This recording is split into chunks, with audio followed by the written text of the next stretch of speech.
يا أيها الذين آمنوا اے ایمان والو، الحمدللہ رب العالمین والصلاة والسلام علی سید الانبیاء والمرسلین اما بعد فاعوذ باللہ من الشیطان الرجیم بسم اللہ الرحمن الرحیم الصلاة والسلام علیک یا رسول اللہ وعلی آلک واصحابک یا حبیب اللہ۔ محترم ناظرین کرام، پروگرام ہے ہمارا اے ایمان والو۔ اس پروگرام میں ہم قرآن مجید فرقان حمید کی ان آیات پر گفتگو کرتے ہیں اللہ رب العزت نے جن آیات میں اپنے بندوں سے یا ایھا الذین آمنوا کہہ کر خطاب فرمایا ہے۔ آج ہم نے انتخاب کیا ہے سورہ نساء کی آیت نمبر 59 کا۔ اللہ رب العزت اس آیت مبارکہ میں کیا ارشاد فرماتا ہے، آئیے سب سے پہلے تلاوت اور ترجمہ سنتے ہیں۔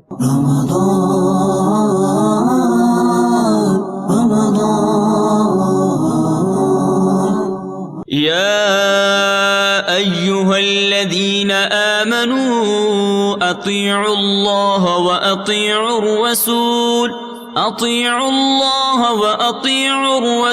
وأولي الأمر منكم فإن تنازعتم في شيء فردوه إلى الله والرسول إن كنتم تؤمنون بالله واليوم الآخر ذلك خير وأحسن تأويلا۔ اے ایمان والو، حکم مانو اللہ کا اور حکم مانو رسول کا اور ان کا جو تم میں حکومت والے ہیں۔ پھر اگر تم میں کسی بات کا جھگڑا اٹھے تو اسے اللہ اور رسول کے حضور رجوع کرو اگر اللہ اور قیامت پر ایمان رکھتے ہو، یہ بہتر ہے اور اس کا انجام سب سے اچھا۔ آپ نے اندازہ لگا لیا ہوگا کہ اس آیت مبارکہ میں اللہ رب العزت نے اپنی اطاعت اور اپنے محبوب علیہ السلام کی اطاعت کا حکم دیا اور ساتھ ہی ساتھ اولی الامر کی اطاعت کا حکم دیا۔ مزید بھی اس آیت مبارکہ میں کیا بیان ہوا اور اس آیت مبارکہ کے تحت گفتگو کرتے ہوئے ہم کن نکات پر بات کریں گے، وہ کیا نکات ہوں گے جو آج کے پروگرام میں زیر بحث آئیں گے، آئیے ان کی فہرست ملاحظہ کرتے ہیں۔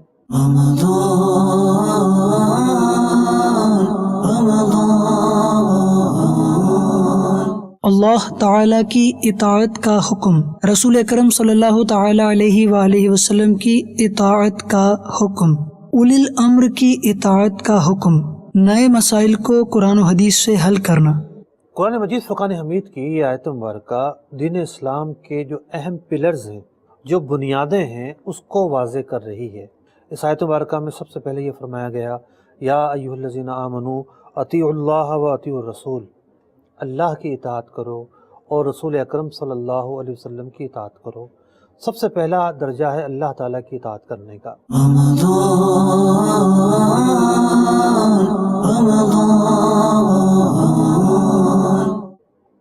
اللہ تبارک و تعالیٰ کی اطاعت کا مطلب یہ ہے کہ ایک مسلمان اللہ رب العزت کو حاکم اعلیٰ تصور کرے۔ سب سے بڑھ کر اگر میں کسی کے ماتحت ہوں تو اللہ تبارک و تعالیٰ ہی ہے کہ جو مجھ پر حاکم ہے، اللہ تبارک و تعالیٰ ہی کو حاکمیت اعلیٰ حاصل ہے اور سارے کے سارے بندے اللہ تبارک و تعالیٰ کا حکم ماننے کے پابند ہیں، حکم پر عمل کرنے کے پابند ہیں۔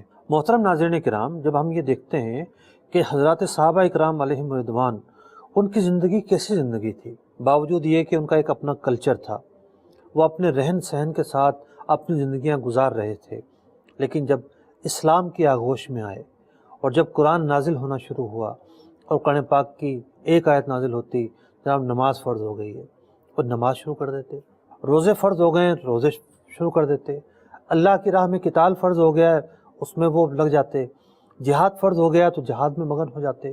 یعنی ان کی پوری زندگی نے یو ٹرن لیا، انہوں نے اپنا کلچر چھوڑا، اپنا رہن سہن چھوڑا، انہوں نے شرابیں چھوڑی، انہوں نے سود چھوڑا، انہوں نے جو عورتوں کا حق دبا لیا کرتے تھے، یتیموں کا حق دبا لیا کرتے تھے، وہ سارے معاملات چھوڑے اور بالکل یکسر تبدیل ہو گئے۔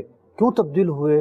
انہوں نے اللہ رب العزت کے احکامات کو اہمیت دی، ان احکامات پر عمل کیا اور اسی عمل کا نتیجہ تھا کہ ان کے اندر تقوی پیدا ہوا، زہد پیدا ہوا، ان کے اندر خشوع اور خضوع پیدا ہوا۔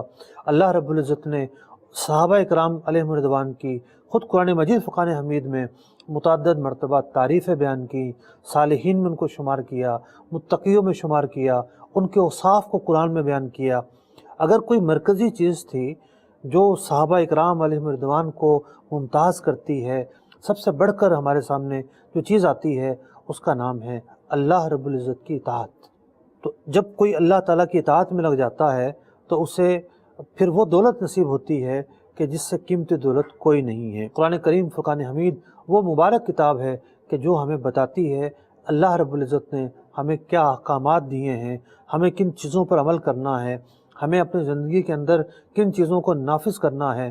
اللہ تعالیٰ کی اطاعت، اللہ تبارک و تعالیٰ کی فرما برداری، اللہ تبارک و تعالیٰ کے احکامات کو ماننا ایک مسلمان کے لیے پہلا مرحلہ ہے۔ اور اس آیت مبارکہ میں اللہ رب العزت اپنے بندوں سے یہی فرما رہا ہے کہ یا ایھا الذین آمنوا اطیعوا اللہ، کہ اللہ تعالیٰ کی اطاعت کرو، اللہ تعالیٰ کی فرما برداری کرو۔ ایک مرتبہ ایک صحابی رضی اللہ تعالیٰ عنہ بارگاہ رسالت میں آئے، انتہائی غمگین، افسردہ، اور ایسا کہ جسم تو ہے لیکن جان نہیں ہے۔ پیارے آقا علیہ الصلوۃ والسلام نے پوچھا کیا ہوا؟ صوبان ان کا نام تھا۔ صوبان کیا ہوا؟ عرض کرنے لگے یا رسول اللہ صلی اللہ علیہ وسلم، دنیا میں تو میں جب چاہتا ہوں آپ کی بارگاہ میں حاضر ہو جاتا ہوں، آپ کا چہرہ والضحیٰ دیکھ لیتا ہوں، آپ کے چہرے کی زیارت کر کے فیض یاب ہو جاتا ہوں۔ میں یہ سوچتا ہوں کہ کل بروز قیامت آپ اعلیٰ علیین میں ہوں گے، اعلیٰ مرتبے پر ہوں گے، اونچے مقام پر ہوں گے، تو وہاں میں جنت میں آپ کا دیدار کس طرح کر پاؤں گا؟ اللہ اکبر! ایسا جذبہ صادق تھا، ایسی سچی لگن تھی، ایسی سچی تڑپ تھی، ایسا خلوص تھا کہ جبریل امین آیت مبارکہ لے کر نازل ہو جاتے ہیں۔ اللہ رب العزت ارشاد فرماتا ہے وَمَن يُطِعِ اللَّهَ وَالرَّسُولَ، جو اللہ اور اس کے رسول کی اطاعت کرے گا، فَأُولَٰئِكَ مَعَ الَّذِينَ أَنْعَمَ اللَّهُ عَلَيْهِم مِّنَ النَّبِيِّينَ، تو اس کا حشر، اس کا ٹھکانہ کس کے ساتھ ہوگا؟ جن پر اللہ تعالیٰ نے انعام کیا ہے۔ کس پر انعام کیا ہے اللہ تعالیٰ نے؟ من النبیین، انبیاء پر، والصدیقین، صدیقین پر، والشہداء، شہداء پر، والصالحین، اور نیک لوگوں پر۔ فرمایا وحسن اولئک رفیقا، اور یہ ساتھی کتنے ہی مبارک ساتھی ہیں، کتنے ہی اچھے ساتھی ہوں گے۔ تو یہ جو انعام حاصل ہوگا، یہ جو اکرام حاصل ہوگا، جنت میں جو یہ نعمت حاصل ہوگی کہ قرب محبوب علیہ الصلوۃ والسلام ملے گا، قرب انبیاء نصیب ہوگا، صالحین کا قرب نصیب ہوگا، شہداء اور صدیقین کا قرب نصیب ہوگا۔ یہ کس بنا پر ہوگا؟ اللہ تعالیٰ کی اطاعت اور اس کے محبوب علیہ الصلوۃ والسلام کی اطاعت کرنے کی وجہ سے حاصل ہوگا۔ ذرا اپنا محاسبہ کیجئے، ہم کہاں کہاں اللہ تبارک و تعالیٰ کی نافرمانی کرتے ہیں؟ ہمیں اللہ تعالیٰ نے نماز پڑھنے کا حکم دیا، ہم کتنی نمازیں پڑھتے ہیں؟ اللہ تعالیٰ نے ہمیں روزے رکھنے کا حکم دیا، ہم کتنے روزے رکھتے ہیں؟ اللہ تبارک و تعالیٰ نے ہمیں سچ بولنے کا حکم دیا، جھوٹ سے بچنے کا حکم دیا، غیبت سے بچنے کا حکم دیا۔ اللہ رب العزت نے حقوق العباد کا بیان کر دیا، اللہ رب العزت نے حقوق اللہ بیان کر دیے۔ تو حقوق اللہ ہوں، حقوق العباد ہوں، اللہ تبارک و تعالیٰ کے فرامین موجود ہیں، ہم اس پر کتنا عمل کرتے ہیں؟ موت کا کوئی بھروسہ نہیں ہے، موت کسی بھی لمحے آ سکتی ہے۔ بندہ سوچتا ہے کروں گا، ابھی ذرا میں نیک بنوں گا، ابھی ذرا یہ معاملات ہو جائیں، پھر سوچیں گے۔ بعض اوقات سوچنے ہی سوچنے میں زندگی کی گاڑی آگے چلی جاتی ہے اور بندہ قبر میں اتر جاتا ہے۔ پھر قبر کے سوالات ہوں، قیامت کی سختیاں ہوں، ان تمام چیزوں سے اگر بچنا ہے، ان تمام چیزوں میں اگر کامیابی چاہیے، اللہ رب العزت کی اطاعت پہلا مرحلہ ہے۔ بندہ جب اللہ تعالیٰ کی نافرمانی کرتا ہے، اللہ تبارک و تعالیٰ کی نافرمانی کر کے وہ کامیاب کیسے ہو سکتا ہے؟ تو اللہ تبارک و تعالیٰ اپنی اطاعت کی ہمیں توفیق عطا فرمائے۔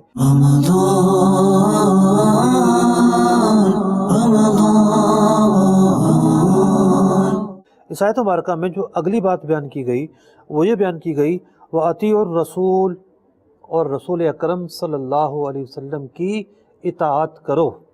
رسول اکرم صلی اللہ علیہ وسلم کی اطاعت کرنا، اس کی کیا اہمیت ہے اور اس کا کیا تقاضا ہے، یہ بحث اپنی جگہ پر ہے، لیکن یہاں ایک اور نقطے پر میں بات کرنا چاہوں گا، اور نقطہ یہ ہے کہ جب یہ فرما دیا گیا کہ اللہ تعالیٰ کی اطاعت کرو، اس کے بعد یہ کیوں فرمایا گیا وَأَطِیعُوا الرَّسُولَ، کہ رسول کی اطاعت کرو؟ بات یہ ہے کہ نبی اکرم علیہ الصلوۃ والسلام نے ہمیں دو چیزیں عطا کی ہیں، ایک کے بارے میں یہ بتایا کہ یہ قرآن ہے تو وہ اللہ کا کلام ہے، دوسرے کے بارے میں یہ نہیں کہا کہ یہ قرآن ہے، وہ باتیں حضور علیہ الصلوۃ والسلام نے جو ہمیں عطا کی وہ احادیث طیبہ کہلاتی ہیں۔ شریعت مطہرہ اس وقت تک مکمل نہیں ہو سکتی جب تک کہ قرآن اور حدیث نہ مل جائیں۔ قرآن بہت ساری باتوں کا حکم دیتا ہے، اس کی تفصیل احادیث بیان کرتی ہیں۔ مثال کے طور پر قرآن پاک نے ہمیں نماز پڑھنے کا حکم دیا۔ اب نماز کی حیت، نماز کی شکل و صورت، نماز کے ارکان کس نے بتائے؟ نبی اکرم علیہ الصلوۃ والسلام نے بتائے۔ آپ نے فرمایا صلو کما رأیتمونی، جس طرح میں نماز پڑھتا ہوں مجھے دیکھتے ہوئے نماز پڑھو۔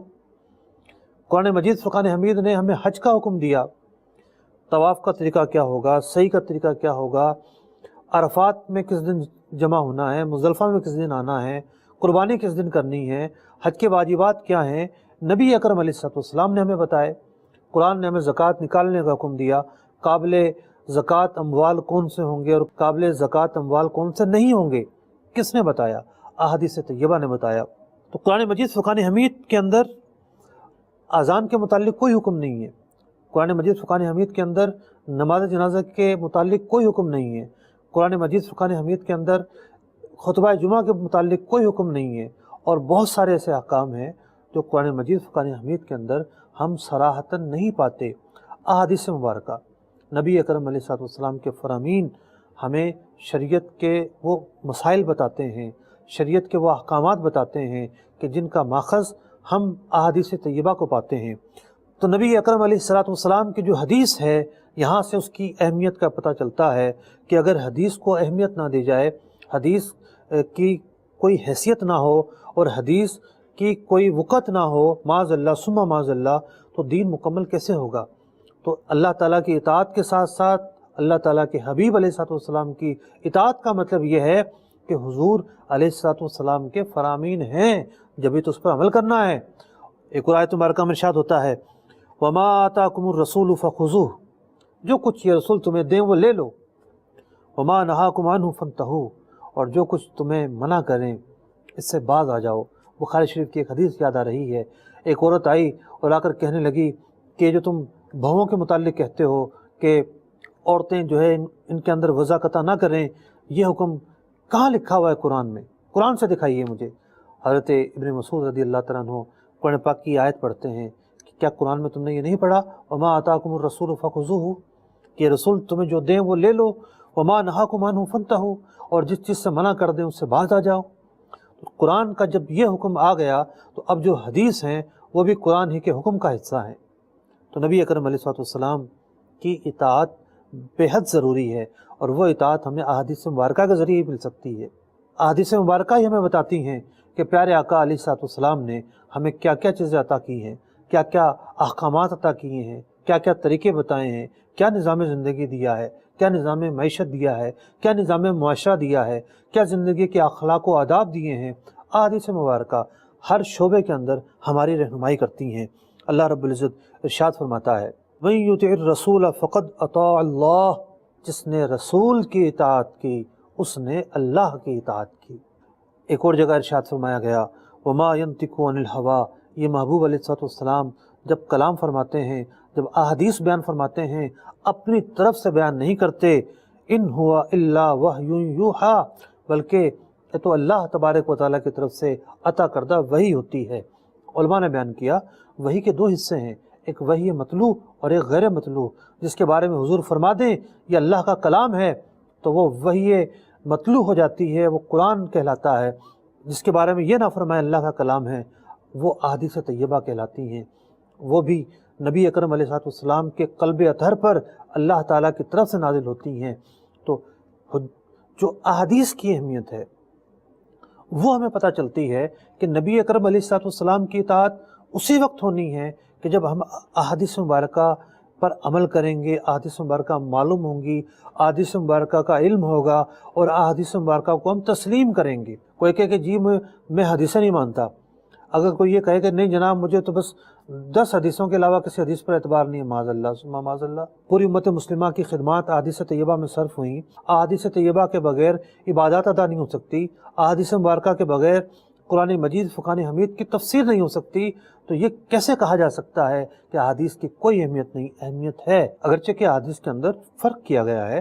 بعض احادیث وہ ہیں جو بعض پر فوقیت رکھتی ہیں، بعض احادیث وہ ہیں جو اصح ہیں، صحیح ہیں، حسن ہیں، حسن لغیری ہیں۔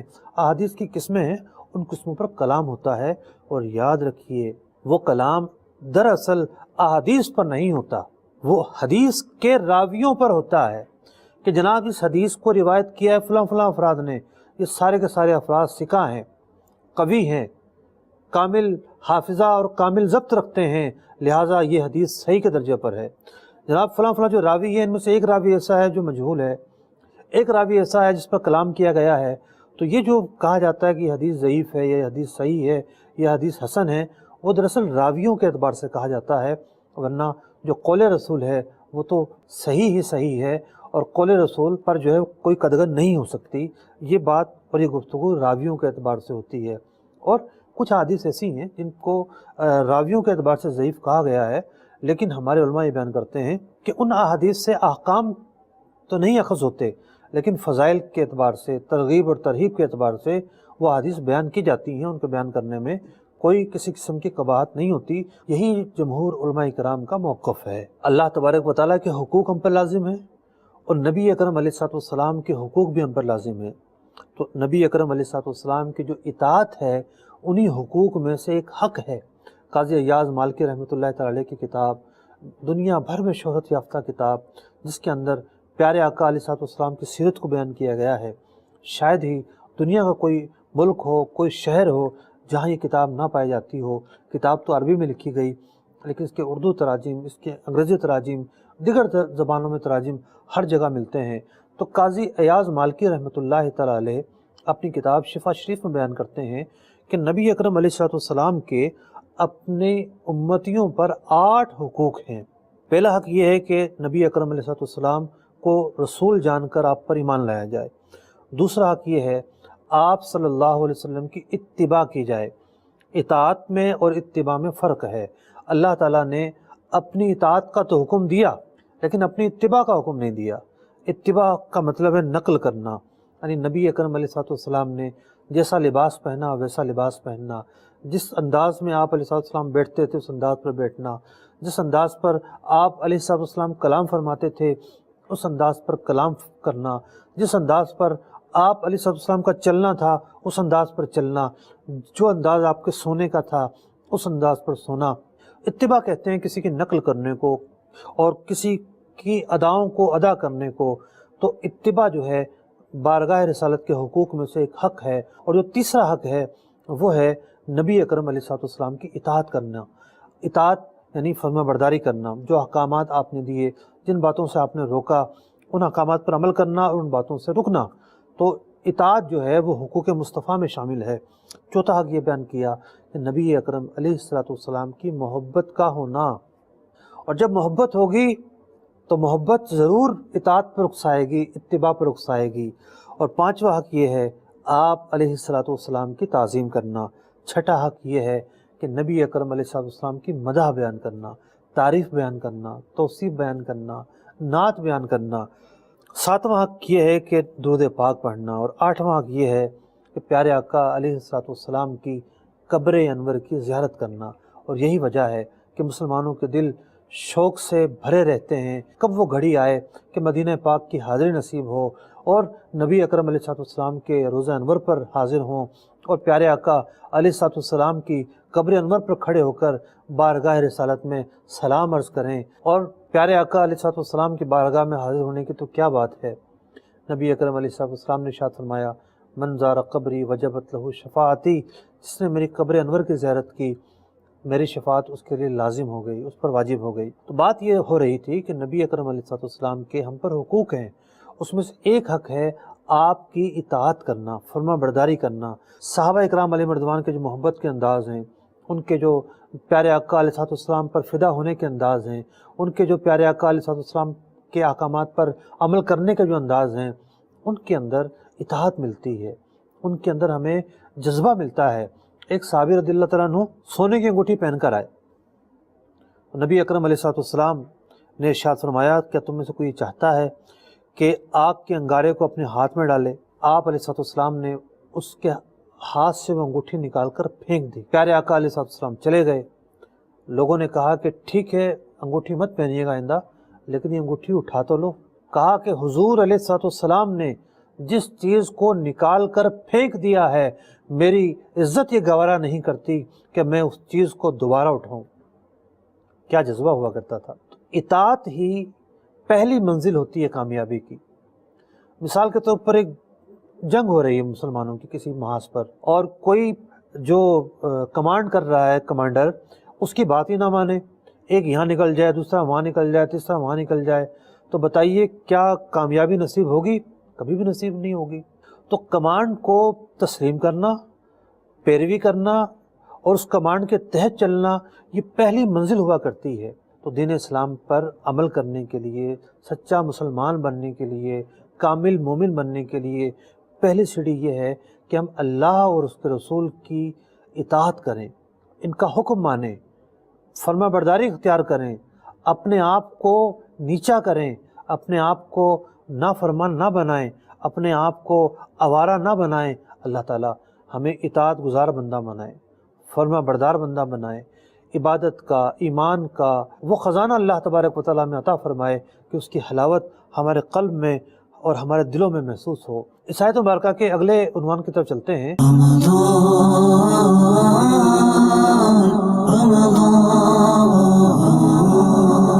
اللہ رب العزت نے اس آیت مبارکہ میں ارشاد فرمایا وَأَطِیعُوا الرَّسُولَ وَأُولِي الْأَمْرِ مِنْکُمْ، اور اطاعت کرو رسول کی اور ان لوگوں کی جو اولی الامر ہیں۔ اب یہاں مفسرین نے مختلف توجیحات بیان کی ہیں۔ پہلی توجیہ یہ ہے کہ اولی الامر سے مراد ہیں حکام، یعنی مسلمانوں پر جو بھی بادشاہ بنے، جو بھی حاکم بنے، جو بھی نگہبان بنے، انتظامی امور کے اندر اس کی اطاعت کرنا ضروری ہے کہ اسلامی ریاست کا سب سے بنیادی حسن جو ہے وہ نظم ہوتا ہے۔ اگر ہر شخص سرکشی پر اتر آئے تو پھر ملک کے اندر افراتفری ہوتی ہے، ملک کے اندر امن نہیں ہو سکتا۔ امن جو ہے وہ پہلے سیڑھی ہوتی ہے ریاست کی کامیابی کی۔ تو اللہ رب العزت نے اس آیت مبارکہ میں جو حکام بالا ہیں، جو انتظامی امور کے تعلق سے حاکم ہیں، ان کی اطاعت کا حکم دیا، اور اس کے لیے شرط یہ ہے کہ ان کا وہ حکم اللہ اور اس کے رسول سے نہ ٹکراتا ہو۔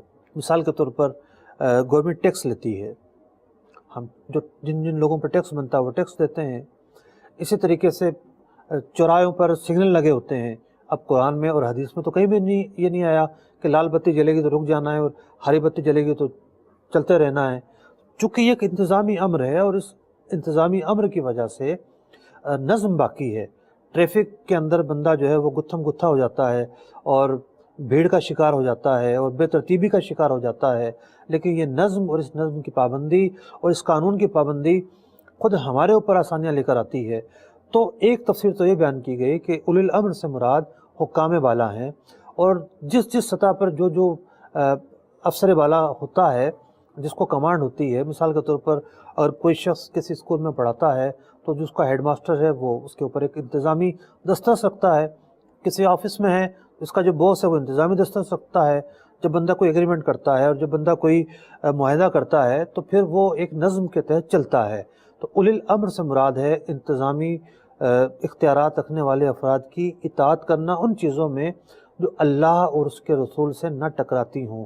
اگر کسی جگہ ایسی صورتحال ہے کہ اللہ تعالیٰ کی نافرمانی لازم آتی ہے، اس کے محبوب علیہ السلام کی نافرمانی لازم آتی ہے، تو پھر وہاں اطاعت کا نہیں کہا جائے گا۔ اور اسلامی ریاستوں میں یہی خوبی ہوتی ہے کہ قرآن و سنت کو سامنے رکھ کے قوانین بنائے جاتے ہیں تاکہ مسلمان انتظامی اعتبار سے عمل پیرا ہو سکیں۔ دوسری تفسیر یہ بیان کی گئی کہ اس آیت مبارکہ میں جو اولی الامر ہے، اس سے مراد ہیں علماء اور فقہا، کہ فقہی مسائل کے اندر ہم پابند ہیں کہ ہم ان کی ہدایات پر عمل کریں۔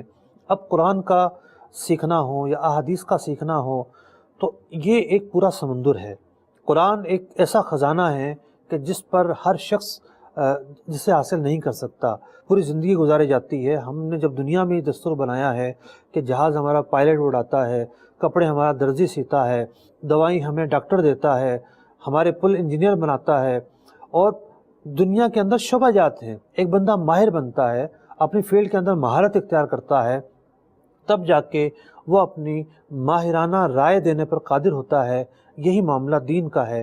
ہر ایک کا کام نہیں کہ دین کے معاملات میں بولے، اپنی رائے قائم کرے، اپنا اوپینین بنائے، بلکہ یہ کام علماء کا ہے، یہ کام فقہا کا ہے، جو قرآن پر دسترس رکھتے ہیں، جو قرآن کے علوم پر دسترس رکھتے ہیں، جو احادیث اور اس کے علوم پر دسترس رکھتے ہیں، اور وہ ہمیں بتاتے ہیں کہ قرآن کے احکامات کیا ہیں، احادیث کے احکامات کیا ہیں۔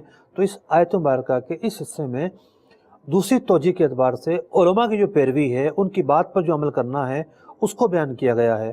اور بعض مفسرین نے لکھا کہ کوئی تضاد نہیں ہے، انتظامی اعتبار سے حکام اور فقہی اعتبار سے علماء کی پیروی، دونوں یہ باتیں یہاں مراد ہو سکتی ہیں۔ تو دین کے بنیادی طور پر 4 ستون ہیں: قرآن، حدیث، اجماع اور قیاس۔ تو یہ جو حصہ ہے، یہ حصہ ہمیں اجماع کی تلقین کر رہا ہے۔ ایسا ہوتا رہا ہے کہ صحابہ اکرام علیہم رضوان کا اجماع ہو گیا، وہی چیز لازم ہو گئی، جناب تابعین کا اجماع ہو گیا، وہی چیز لازم ہو گئی، اور بہت ساری چیزیں ایسی ہیں کہ جو اجماع امت سے چلی ہوئی آ رہی ہیں۔ تو آیت مبارکہ کا یہ حصہ علماء کی پیروی، علماء کے پیچھے چلنے، ان کی بات ماننے اور اجماع کے حوالے سے جو باتیں ہیں وہ ہمیں سکھاتا ہے۔ ہمارے یہاں ایک بدقسمتی کے ساتھ ایک عجب ٹرینڈ چلا ہے، ایک عجب روش چلی ہے، اور ایک عجب طریقہ لوگوں میں رائج ہوا ہے کہ دین کو برا کہنا ہو تو علماء کو برا بھلا کہہ دو، دین کو برا کہنا ہو تو علماء پر تان کر دو۔ بات ہوتی ہے کہ غلطی سب سے ہو سکتی ہے۔ اگر کسی نے کوئی غلطی کی ہے، اس کی غلطی پر اگر کوئی بات ہوتی ہے اور وہ بات اپنی محل میں ہوتی ہے تو ایک جدا گانا چیز ہے۔ ایک ہوتا ہے محض تان و تشریح کرنا، محض برا بھلا کہنا، اور یہ کہنا کہ دقیانوسوی سوچ ہے، جناب یہ علماء کے پیچھے چلیں گے تو کھا نہیں سکیں گے، علماء کے پیچھے چلیں گے تو ترقی نہیں کر سکیں گے۔ قرآن پاک کی یہ آیت پڑھنی چاہیے، یہ آیت ہمارے سامنے ہونی چاہیے کہ اللہ اور اس کے رسول کے بعد ہمیں جو تیسرا حکم دیا گیا وہ اولی الامر کی اطاعت کا حکم دیا گیا۔ اس اطاعت کے بغیر کوئی چارہ نہیں ہے۔ اگلے عنوان کی طرف چلتے ہیں۔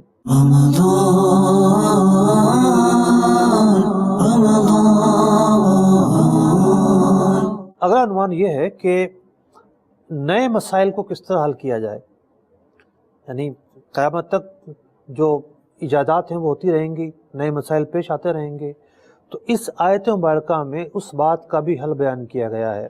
یہ کہا جا سکتا ہے کہ جو شریعت کی بنیاد ہے اس ایک آیت مبارکہ میں واضح انداز میں بیان کر دی گئی۔ جو 4 پلر ہیں شریعت کے، قرآن، حدیث، اجماع، قیاس، اس کو بیان کر دیا گیا۔ چوتھا پلر ہے قیاس۔ اس کے متعلق کیا ارشاد ہوتا ہے؟ فَإِن تَنَازَعْتُمْ فِي شَيْءٍ فَرُدُّوهُ إِلَى اللَّهِ وَالرَّسُولِ، اور اگر کسی چیز کے بارے میں اختلاف کا شکار ہو، کسی چیز کے بارے میں باہم اختلاف ہو جائے، تو ایسی چیز کو اللہ اور اس کے رسول کی طرف لوٹا دو۔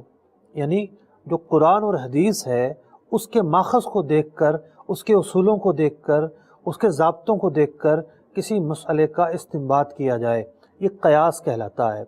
مثال کے طور پر قرآن مجید فقان حمید نے شراب کو حرام قرار دیا اور اس کے لیے ایک لفظ استعمال کیا، خمر۔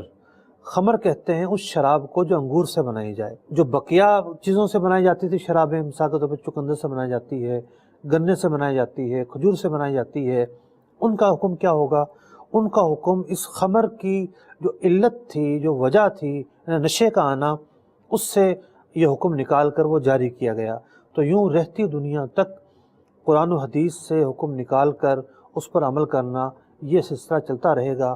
نبی اکرم علیہ السلام نے ایک موقع پر حضرت معاذ بن جبل رضی اللہ تعالیٰ عنہ کو یمن کا حاکم بنا کر بھیجا، یمن کا قاضی بنا کر بھیجا۔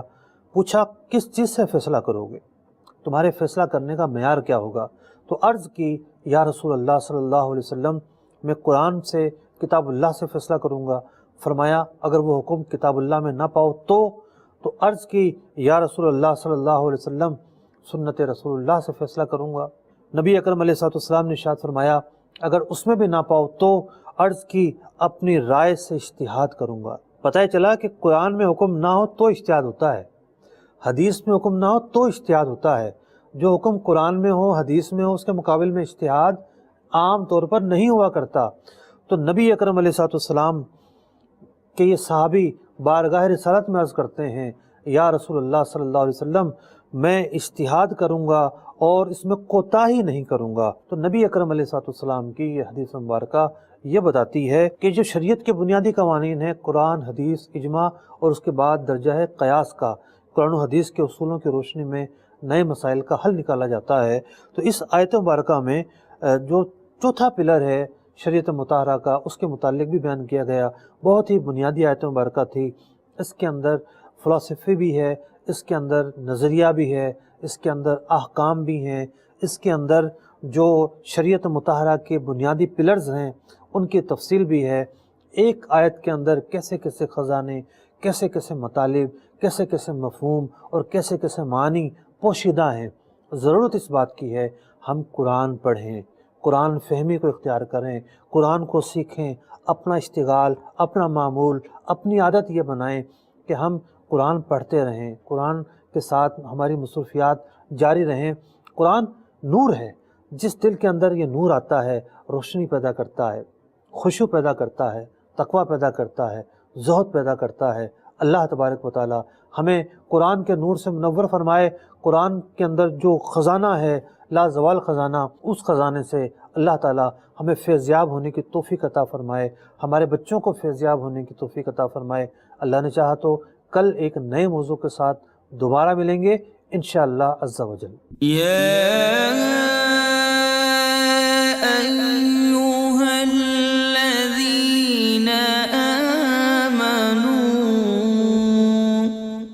اے ایمان والو،